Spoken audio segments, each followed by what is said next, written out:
Hello, everyone. I'm Carol Hugel, President and CEO of RTCA. I'm delighted to welcome you to our joint Aviation Security Summit. On behalf of myself and Anna van Gruta, Director General of EUROCAE, we'd like to welcome you today and thank you for spending part of your very busy day with us. We hope that what we will provide with you today is insightful and thought-provoking discussions about a subject that has become increasingly important in aviation, one that is increasingly complex, and that is security. Security encompasses all dimensions of aviation, everything from technologies, the passenger experience, airports, aircraft, just to name a few.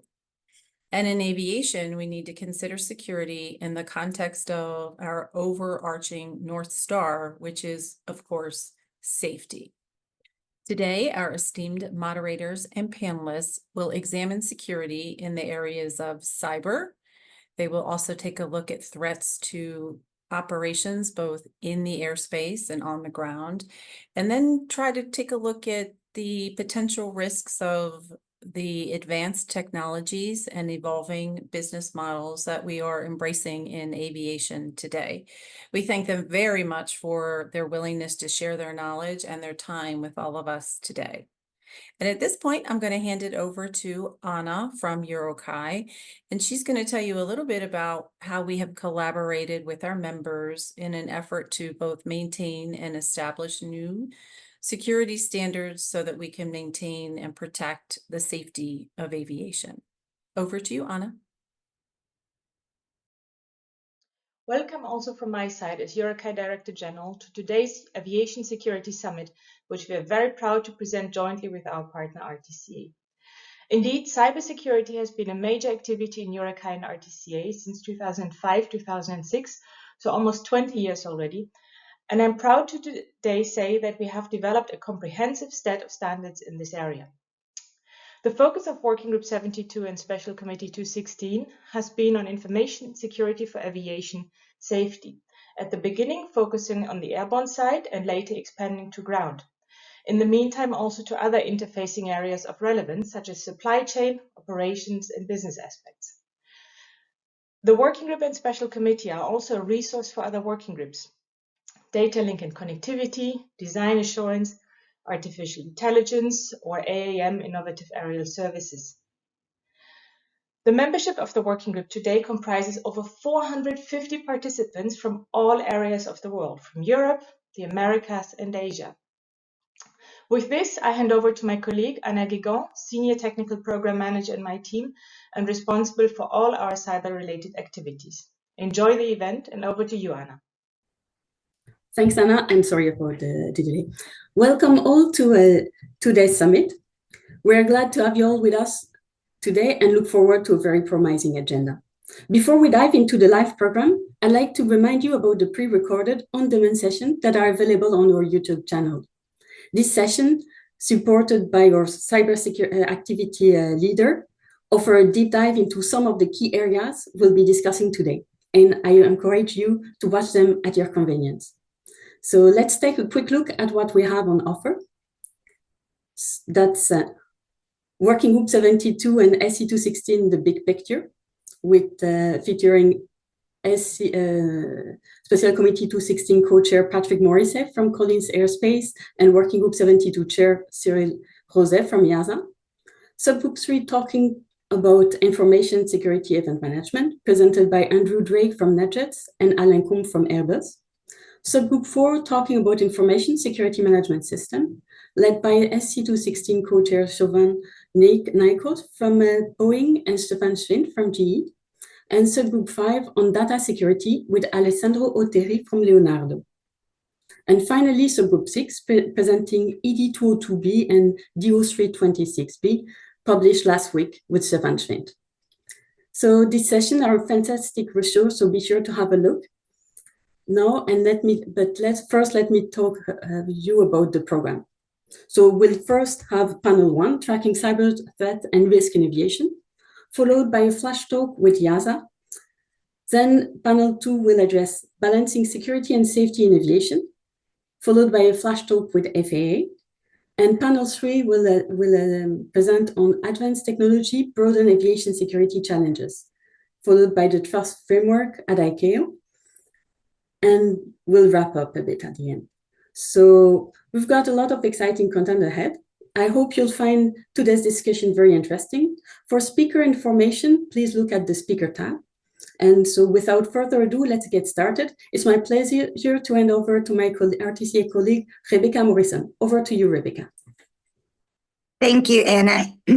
I would also like to welcome everyone today and give a big thanks to our sponsor for this event, the National Air Traffic Controllers Association, NACA, who has been a strong supporter of webinars and summits for RTCA for many years. So thank you again, NACA, for supporting us today. So moving to the first panel, as you know, we are talking about tracking cyber threats and risks in aviation. And one thing to remember about tracking cyber threats is security is a technology where you would like to prevent it before we ever see it. So we know it's out there, but how do we manage those risks and track the cyber threats? This panel is being moderated by Olivia Stella, who is the lead tech cybersecurity aircraft team at Southwest Airlines. Olivia, I'd like to turn it over to you and thank you all for being here today.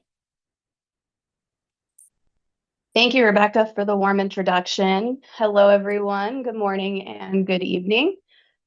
We have some amazing experts today that are going to talk about risks and threats in our industry. So let's get that started. I want to introduce our panelists. Panelists, if you don't mind, I'll give you a couple minutes after I introduce your names. So first we have Alexis Yuliak from Thales. Hello, thank you, Olivia. I am in charge of cybersecurity engineering teams in Thales Avionics. And basically, we are doing everything we can to make all our equipment on board aircraft as much as secured as possible. Great, thank you. Next, we have Jeff Troy with the Aviation ISAC. Hi, good morning, good afternoon, good evening, everyone. Thank you so much for the opportunity to be a part of this panel. I'm the president of the Aviation ISAC. We're a global information sharing organization for cyber threat intelligence and best practices in aviation cybersecurity. Last but not least, we have Xavier Coppin from SkyGuide. Thank you, Olivia. So Xavier Coppin, I'm head of Cyber Defense Center at the SkyGuide. So we are the air traffic control for Switzerland. Wonderful, thank you. Before we jump into the questions, just want to let the audience know we are looking at the Q&A. So if you have any questions that pop up, we'll be checking them out and see if we can bring a couple in during the discussion. So jumping right in to the meat of threats and risks, what security threats or risks in our industry keep you up at night and why? So let's start with Jeff. So great question to kick off with here.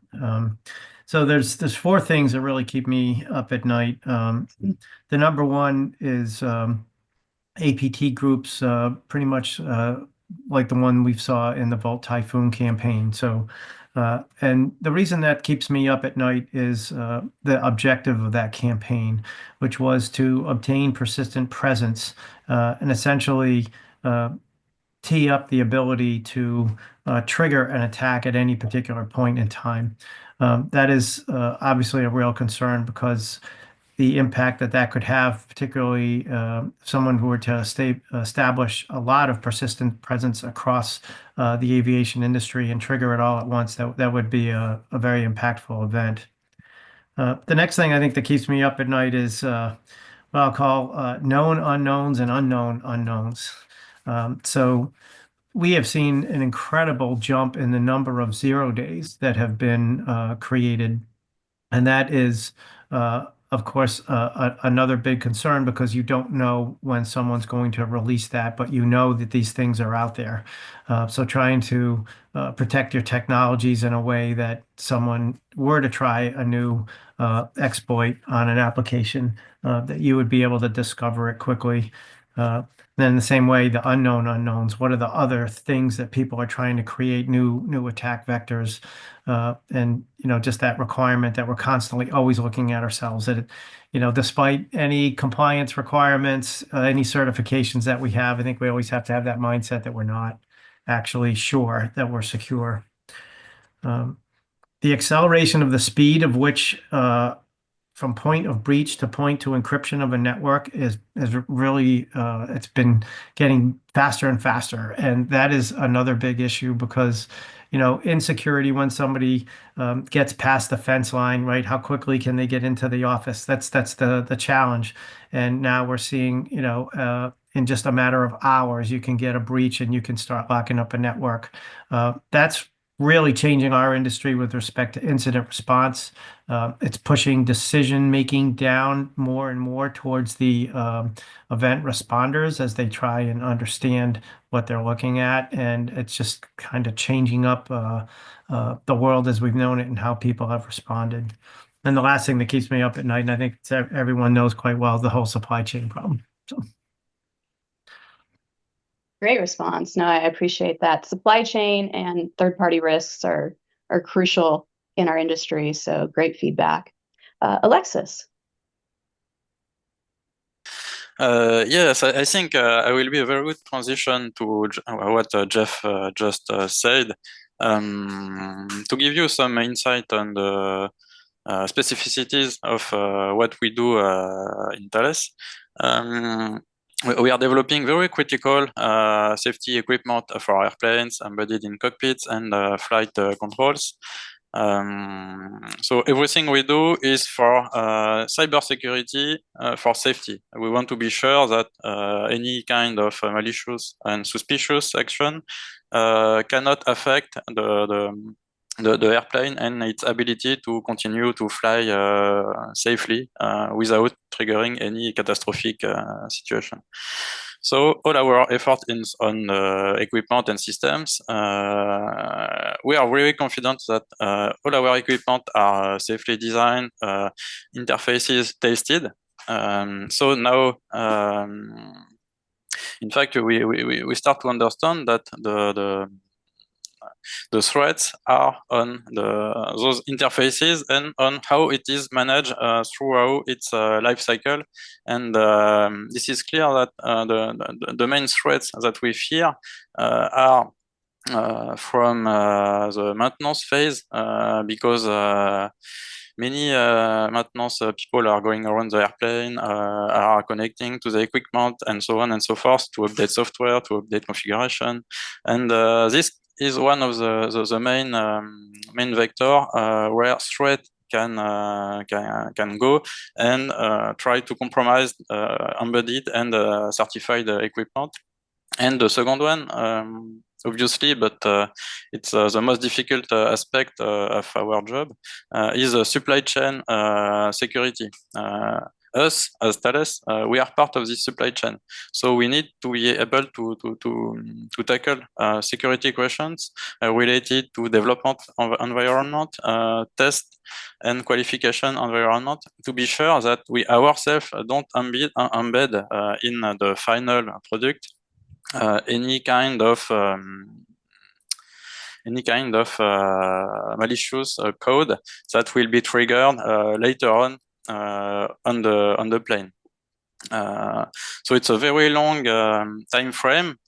We don't manage a threat, let's say, on the daily basis on the equipment that we design, but we need to be sure on the long run that all the support facilities to develop and test our equipment are properly secured in order to be immune as much as possible to external threats that want to use the supply chain, us, to compromise an equipment. No, thank you. I really appreciate that feedback. I feel like a theme is going to be supply chain, and as an air operator, it's really important that all of the different roles within our ecosystem actually communicate and convey what potential threats are. So I really appreciate that work that you're doing. Next up, Xavier. So yes, for the recent 2 years, I would say the geopolitical landscape has unfortunately made us targets for a DDoS attack, and often it's executed by activists. But for me, DDoS attacks are particularly alarming, concerning, because they can serve a dual purpose. They can disrupt our services, but they can be also a smokescreen for more sophisticated cyber intrusion. What makes also this attack particularly alarming for me is how easily you can build or we can launch a DDoS attack against a company. It's quite cheap, so there is if you want to defend against this attack, it's really more costly for the victims than for the attacker to start the attack. The second highlight I have is regarding 0 days vulnerabilities, but Jeff already mentioned that. For me, it's the ultimate nightmare, because if you don't know what's this attack can be highly targeting, can be cause significant damage to a company, and staying informed about emerging threat is really important for us. And last one I would like to mention is regarding bug in security software. The recent incident we had all in July 19th, where a critical bug in a software security agent caused really a widespread outage, serve as a reminder that the vulnerability of even of the most trusted security tools. Thank you. No, I appreciate that. Well, we have you up, Xavier. I'm going to go to the next question. In what ways are you actively identifying threats within your organization? So for us, we actively identify threats through 24/7 services, monitoring and detection services that integrated multiple sources. And these sources included EDR information, so endpoint detection and response, telemetry. So we have visibility into what's happening on the endpoint part. We have also traditional SIEM that we use, so security information and event management systems. And we are also in the process to migrate to a next generation SIEM that will also enhance our threat detection capabilities. To be more proactive, we incorporate threat intelligence feeds from a major provider and also industry-specific sources like Aviation ISAC. And for us, this intelligence helps us to stay ahead of emerging threats. So we are tracking threat actors, the ones that target aviation. We understand their TTP, so tactics, techniques, and procedure, which often remain consistent against across different attacks. And we try to leverage with advanced technology and industry insight to continuously improve our ability to detect and respond to threats. That's awesome. Thanks. Alexis. Yes, it's as well a very interesting question and very specific to what we need to tackle as an industry. Again, due to our very long life cycle of the products, from the very start of the development to the day it is in operation, you can have like 5 or 10 years. So we need to very proactively anticipate future threats because we know that threats are evolving according to geopolitical agenda to the threat environment at a certain moment. But how do we address the threats in the future, and how do we get as much as immune to them, to threats that are not existing today in the future? So of course we have a risk-based approach following avionics standards like ED 203A, which is framing the process when you want to develop an avionic system securely. But we need to rely on very specific internal skills. Of course, we are watching vulnerabilities from the CERT. We have an internal CERT. We are in coordination with Aviation ISAC. But we are very proactive to look for vulnerabilities in our products that can be attacked not only now but in the future. through taste campaign. So we are looking ourselves for 0 days in our own developments, and even in some critical commercial off-the-shelf equipment or softwares that could be exploited to trigger a catastrophic event on board an airplane. So we really need to go ahead of the threats and to make some assumptions on how they will affect an airplane tomorrow. So it's a day-to-day challenge to anticipate this kind of aspect with really high-end skills in my team that are able to anticipate all of this. No, thank you. I agree with you in this fact that we have to collaborate with each other. And Yes. this is going to be a great plug for Jeff, but the Aviation ISAC has been an amazing way to get that information in a trusted environment. So hand it off to you, Jeff. All right, great segue. Thank you.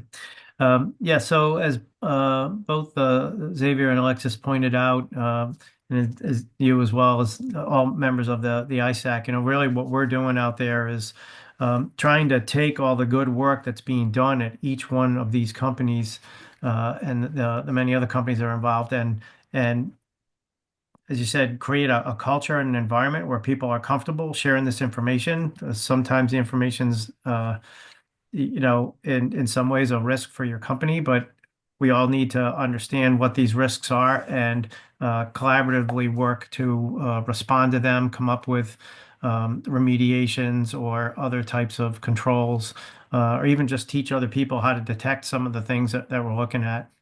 The big thing, as Xavier mentioned it as well, the concept of trying to understand what threat actors are doing, what their TTPs are and indicators. We just can't get enough of that information. One of the things that we're doing right now is we've seen across the world governments requiring now that mandatory reports be filed on cyber events. And yet we've always had a problem with governments not really sharing information that could be of value to the industry. Now we know they're collecting more information, and yet we're still struggling to see that information coming back out. So we do a lot of interaction around the world with different entities that are collecting this information and trying to change the conversation here and help them understand, the importance of getting this information out as opposed to the government's typical culture, which is to ingest it, classify it in some way as a secret or sensitive information. And although the government has incredible justification with respect to wanting to do things like work a case, etc., we're really trying to again, open that conversation up to explain to them that, you don't hurt a case by still sharing that information and letting the rest of the industry be able to protect themselves. Let there be less impact across the industry on that. So doing a lot of work in that space. We're very supportive of the whole white hat security researcher community as well. This is an amazing community of people who are out there who are challenging the assumptions that things are built securely, challenging the assumptions that things are only supposed to do X and maybe we can do Y with it. And those things could potentially be risks and attack points for attackers. So because of that, I think it's really important that each individual company, as well as us as a community, continue to work very closely with that pen test type mindset and those white hat researchers that are out there. And then ourselves, we actually acquire dark web services. So there's so much going on out there in the dark web marketplace, and there are early indicators of criminal activity that are out there. We still find, which is just amazing, credentials that work, and it just keeps highlighting the importance of multi-factor and how people need to really just close down, the accesses to their network and make them more secure. So many different ways that we're doing that, and Probably one last thing I would highlight is we do have a lot of training sessions. We bring people together within our community like 4 times a year, and then just globally, everybody, to try and get the thought leaders with ideas and concepts out there that can help make us more secure. And we continue to try and promote those ideas. So thanks. Great feedback. I really appreciate the training aspect as well. We're in a unique space, right? You're trying to find like this magical unicorn of a person that has like Intel background. They understand the ecosystem, a little bit of cybersecurity. So I appreciate you bringing that up. All 3 of you have talked about bits and pieces of a question that was just put in the QA. So from an anonymous attendee, there's a lot of talk about software supply chain, malicious code, and threats associated with software. Unfortunately, I see cybersecurity issues in the context of electronic hardware and its supply chain being neglected. What is your stand on these aspects in the aviation industry, since hardware is often used as a root of trust? I think supply chain has been the buzzword so far in our discussion, but I'm going to throw this to Alexis first, because I think this is probably in your wheelhouse. Yes, I can definitely provide insight for this very relevant question. Yes, historically we tend to lower the importance of hardware security because we consider that the airplane is, let's say, isolated from external threats, which is obviously not true today. We are systems more and more connected and with lots of maintenance going on. And our strategy for the most critical systems is to master vertically the cybersecurity. So for the most critical equipment, we even develop our own piece of hardware. So we are able to master everything from the electronic component to the software. It cannot be done for everything because it can be extremely expensive to design specific hardware for every single application on board an airplane. But for very specific and critical equipment, this is how we tackle the situation. And yeah, we work a lot on the roots of trust and secure boot, secure start, which guarantee the authenticity of the software and its configuration from the delivery to the hardware up to running. Oh, great response. Thank you. Jeff or Xavier, any feedback on that? I'd just like to highlight that one of the things that I've always really liked about the aviation industry is the fact that the safety mindset has always looked at, should a particular function fail, that there is a redundant capability out there, process, tool, another piece of equipment or whatever that can keep things going. And I think that is really the most important thing when you think about each of the piece of electronics is, just assuming it's going to fail, regardless of an attack, an electrical issue, or whatever it is that causes it. We need to have those redundancies in place, and those are there. But for decades, right, things were not built with the ability to actually detect whether there was something off with this particular equipment. And another good thing I think that's happening in the industry right now is there's a lot of vendors out there that are in this space creating monitoring capabilities for this equipment, so that you can actually have logs now that you can look at, and that people will be able to understand, what a good behavior is and what a bad behavior is, and start to build some capabilities as to when there may be an indicator that somebody might be trying to make a piece of equipment not function as it's supposed to.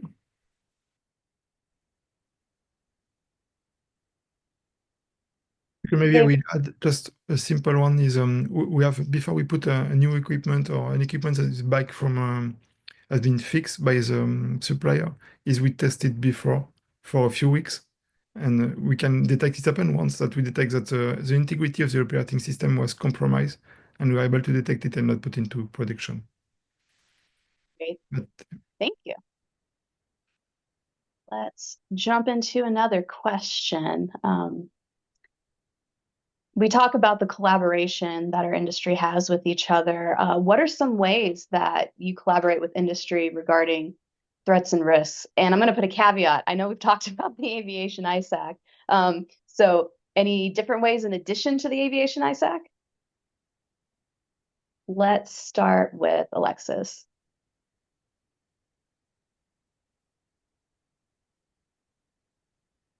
Oh, sorry, I was not listening right now. How does your organization collaborate with others in industry regarding threats and risks? Actually, this is something that well we need to improve. We are involved in the avionic ISAC, but we still have difficulties to share the own issues that we find in our own product. So we at first we share information within Thales companies because we share similar problematics between different domains. We are not only in aeronautic, but as well in defense, in space, and in other sectors dealing with cyber security. So we have internal communities to share what we live on a daily basis in terms of good practice, in terms of threats we need to manage, and so on and so forth. Outside of the Thales community, it's much more complex. It is something that we need to improve, and especially with the Aviation ISAC, I think we need to make others benefit more and more of our experience on this kind of activity. Great. Xavier?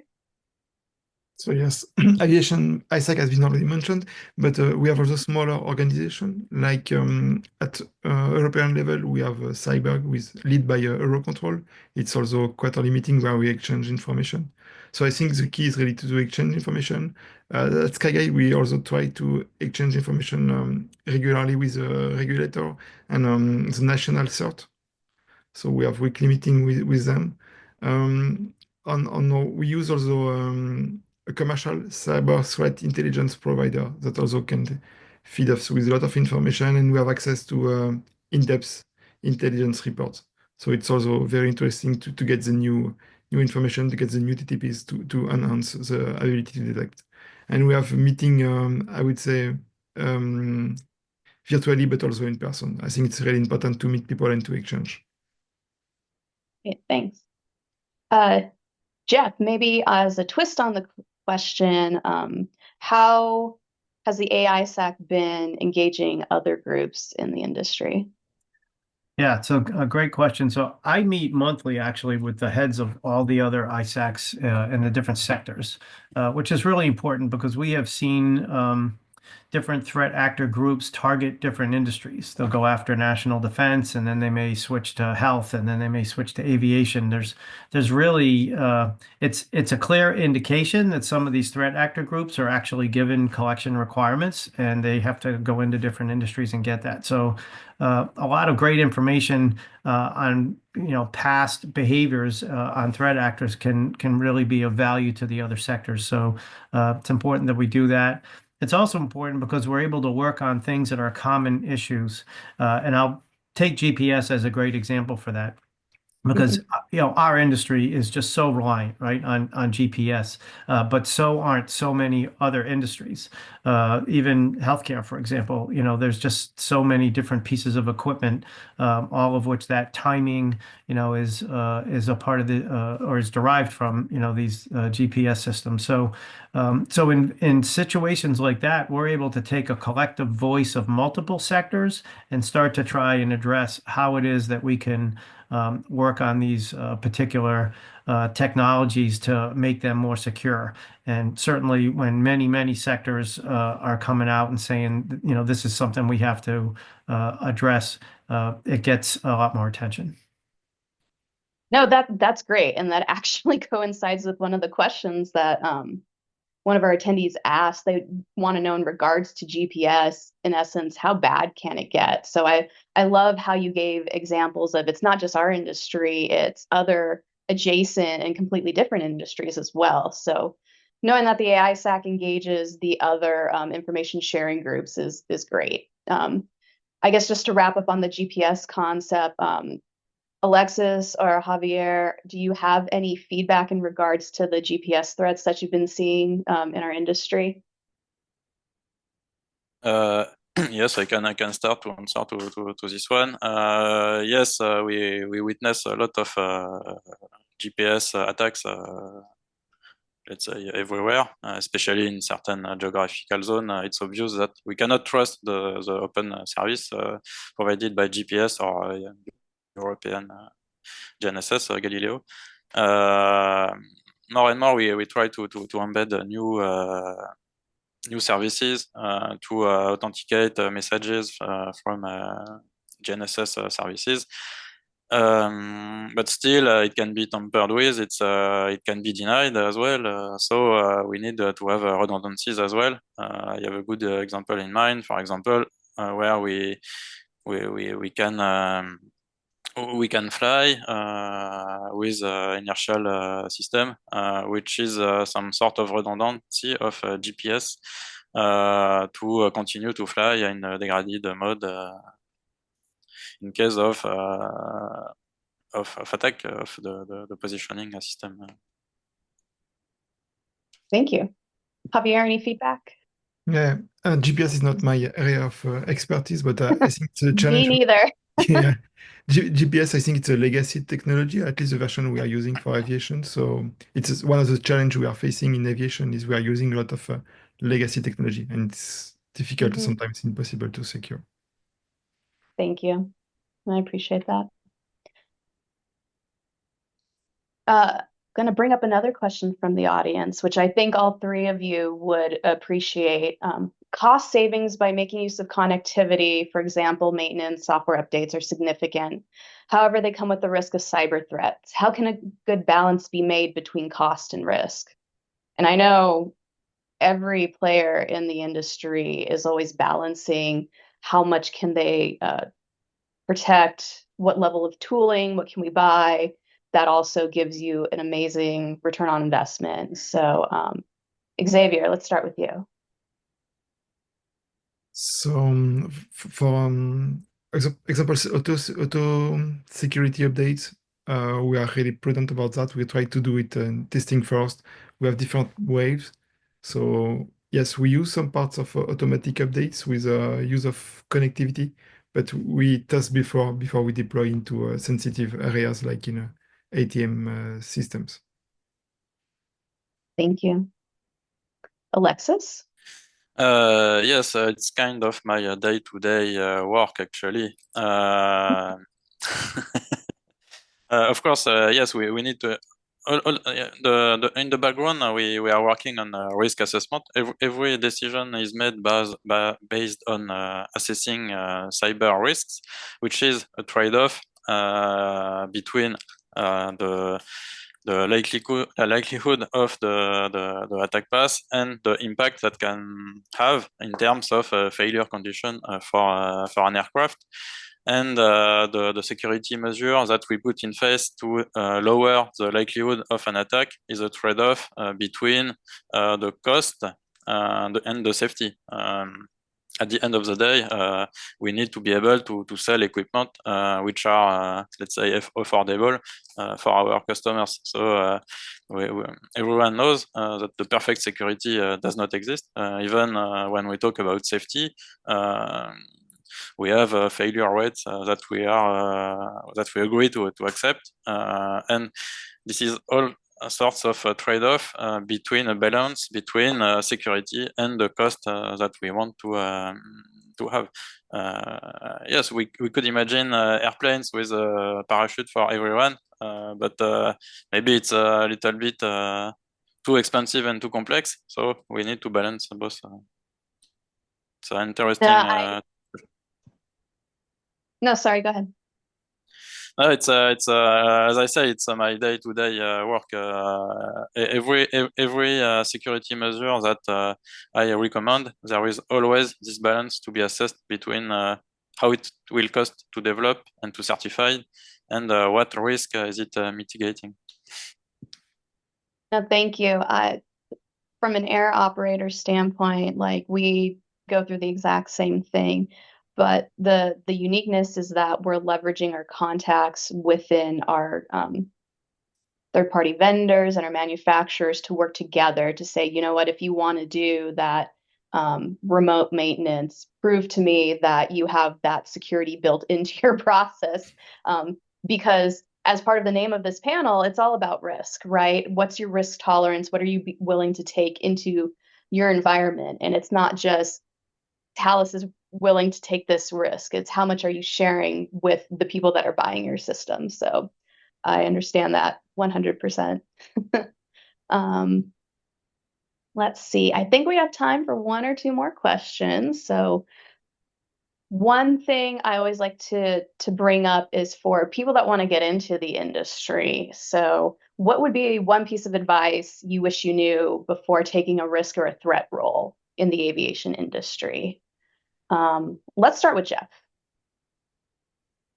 So for this one, my answer is probably going to be a lot different than the other folks, but I wish I knew how to explain to legal counsel that holding on to intelligence information inside of a company is not in the best interest of the company or the industry.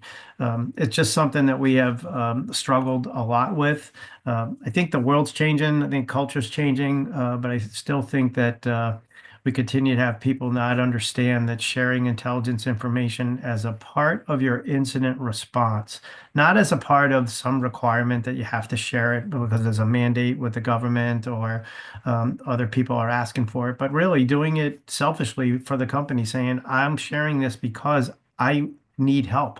I need more information about what just happened to me or what is happening to me right now. And if you can help me with that, great. And when you do that, you trigger essentially a search across the globe of other people saying, "Is anything like this happening? Can we, see this?" So there's a good altruistic thing that's happening, but at the same time, you can be helping yourself. And the fact that we still struggle with people being able to see that is it's just a surprise. It's been like a 20-year struggle, but that's what I wish I knew. Thanks. Xavier, do you have any tips or tricks for anyone interested in joining our industry? Yes, I think one piece of advice I wish I'd known before entering cybersecurity in aviation industry is the importance of balancing passion and also patience. So while a strong interest in both aviation and cybersecurity is essential from my point of view, the complexity of the environment, particularly with many critical legacy systems that we still in use, it presents unique challenges. So navigating this system requires not only technical expertise, but also an understanding of the industry-specific details and regulatory demands. So the learning curve can be steep, and adapting modern security practices to legacy technologies takes time and persistence. Thank you. Alexis. Yes, I am very in line with Xavier because I am experiencing pretty much the same, and that's what I'm looking for new engineers in the field of aeronautics. We are living with many legacy systems, and everything cannot go fast. When I took on my position, I wanted to secure everything and tell everyone to do such and such activity, but it doesn't work like that. It's being able to take the time to understand this area and being able to communicate on why we need security. It's like a role of, I would say, a teacher. Being able to talk to a specific audience in order to communicate and to convince that the security is important in the development life cycle. So for me, the first quality and what is the most important is this ability to communicate really and to convince why we do security and explain that it's not just a constraint, but it's to improve the quality of our products. I agree. for me, answering this question, I lean more on the risk side. And once I had more of an open mindset and a system engineering type of thinking, the ability to understand risks better just blossomed so much. So I'm definitely a system engineering nerd. I won't deny that, but having those processes it helps you understand how it interacts with all the other systems that you're touching.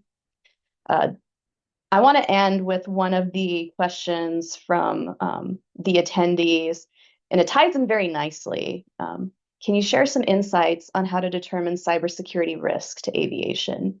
It involves multiple stakeholders from different areas like cyber, IT, safety.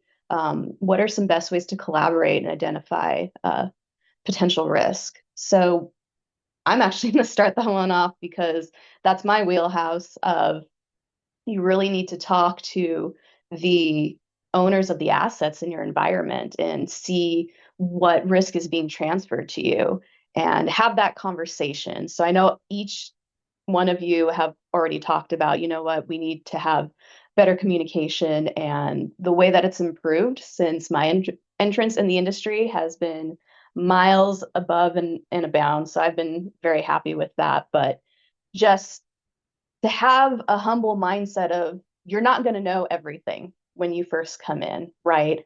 My background was product security, specifically in aviation, but I don't know as much safety when I first started. So leaning on the other people in your environment was huge. Xavier, do you have any feedback on your insights into risk? Yes, I think it's important to understand really what they're trying to achieve and discuss with them, educate. I think Alexi mentioned it before, educate about cybersecurity risk. Yeah. Thank you. I'm going to tweak the question a little bit for you, Jeff. I know that you deal with a lot of the C-level individuals for the members that you support. What is being done in regards to risks that they identify? Well, I think you kind of nailed it in, the integration of the two functions of safety and cybersecurity. We're really seeing that happen a lot across the industry right now. Amazing expertise has been built in the industry on safety, but cyber is bringing just a different set of risks in. And, cyber folks, product security folks, you have just a wealth of knowledge from dealing with failures in the design phase of documents, of different products or whatever. And so because of that, and the integration of so much digital functionality into the industry, the safety folks benefit tremendously from that cyber mindset of coming in and saying, first of all, we've seen all these things, so these are risks that you now have to understand as you allow a new technology to be put on that platform. So I think building those relationships, seeing so many companies now where a CISO and a safety engineer or VP of safety are now having regular meetings. There's often swapping or the placement of a cyber expert over into that safety office so they can act almost in a BISO type role. I think those are huge leaps, as you highlighted, that are really helping, I think, to make everything more safe. Awesome. Thank you. Alexis, I'm sure you see it more from the product security side. Any feedback on that? Yes. For myself, I am a big fan of eBIOS Risk Manager, which is the risk management methodology from the French NSA. I am a trainer myself on this methodology for like 3-4 years now. And the core spirit of this approach is to be able at each step of the risk assessment process to gather the relevant stakeholders in order to get the most interesting information for each part of the risk assessment. From the first workshop, which is much more high level, so you will have project manager and architects and so on and so forth. And more you go into the details, more you know who to involve. And at the end, when you are building your technical scenario to compromise assets, you know that you need to work with pen testers that will have the best picture to know how to compromise the system. So I really like this approach, which is much more about putting all the good people around the table and smooth the discussion and the sharing of information. I think it's very efficient, and I have good results using this kind of approach. Great. That's a great way to end our discussion. So I do want to give a shameless plug to the documents being produced out of Working Group 72 and SC216, because if you want to learn more about risk, those are a great starting point. But gentlemen, I want to thank all three of you for your time, and thank you for all your feedback. And I will hand this back over to Anna. Thank you. Thank you. So thanks Thank to all our panelists, Jeff Troll from Aviation Isaac, Alexis Euliac from Thales, Xavier Copin from SkyGuide, and Olivia Stella from Southwest. So supply chain, information exchange, and patience are all my take home. And it's been a truly engaging session, and we hope you all found it valuable.